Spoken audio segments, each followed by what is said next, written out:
here. This entire tree is blocking a street, so the only way to get under it is to actually crawl through and get into this side of the neighborhood. And when you do get around, honestly, the devastation just continues on. Look at that truck. The front of it's just flattened like a pancake. This is what you are dealing with on the roadways, and it's not pleasant. Doesn't even break. Look at that. That's what you have to drive over. And this is exactly what they're doing, but they're in water and they're going up so they can get to land above. And you can see this is a super narrow passage right here. But those officers, they are saying that you will be arrested if you are still protesting in the streets. So a lot of movement going on here. Again, this is the first time we have seen protesters clashing with police today. What you're looking at right now is the Lumber River. And if you zoom out, you are still looking at the Lumber River, but it's over a lot of backyard. What you want to do is push the snow, not lift it like that. You want to push it away and out of your walkways, because if you lift it like that, it could be bad for your back. But I am riding on the bike lane in downtown Greensboro, one of the new ones here, and that's one of many that's going to be installed in the city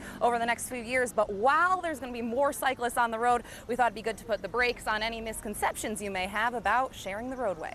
Maldonado is charged with a Class H felony, which means his bond could be set anywhere from $2,000 to $15,000.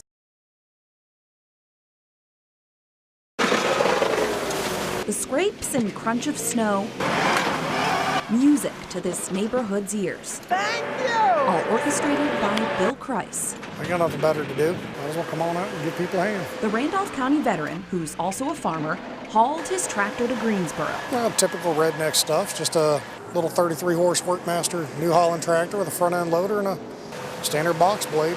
Push snow around. Yeah, typical stuff. But an ordinary day for Bill was extraordinary for people who live there.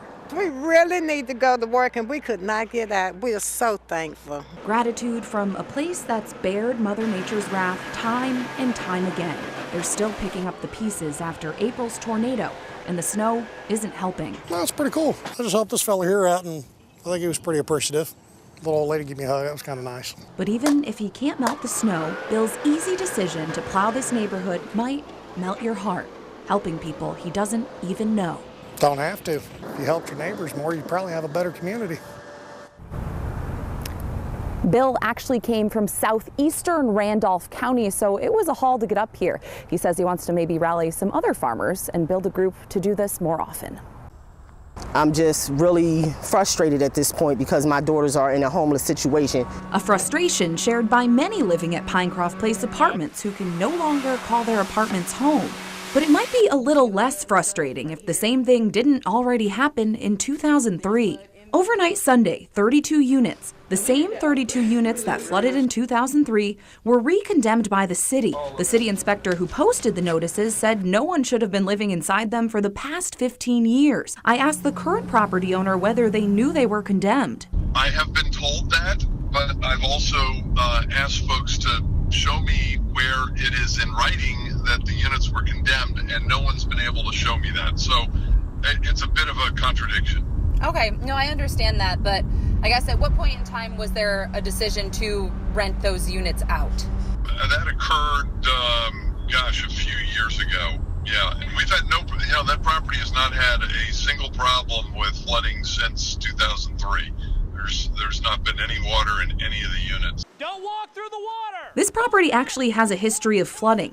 Here's more video we shot in 2004 of people being evacuated from the flooded complex. And in 2013, the city's Water Resources Department worked with FEMA to confirm this area has an ongoing flood risk. Property owner Jim Anthony says they're working with displaced residents now to either let them out of their leases and give them some money back in assistance finding a new place, or relocating them to a new unit.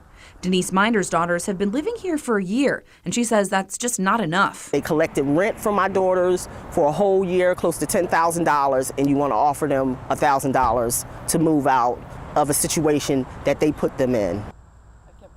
Yes, this is Jesus Christ, and I just broke into the Pizza Hut. It's easy to take these words and form an opinion. You don't work there? No, I just broke in. Had a pizza, I'm Jesus. But if you keep listening to this 911 call, you'd realize the voice on the other end is a person, not a punchline. I got schizophrenia, sir.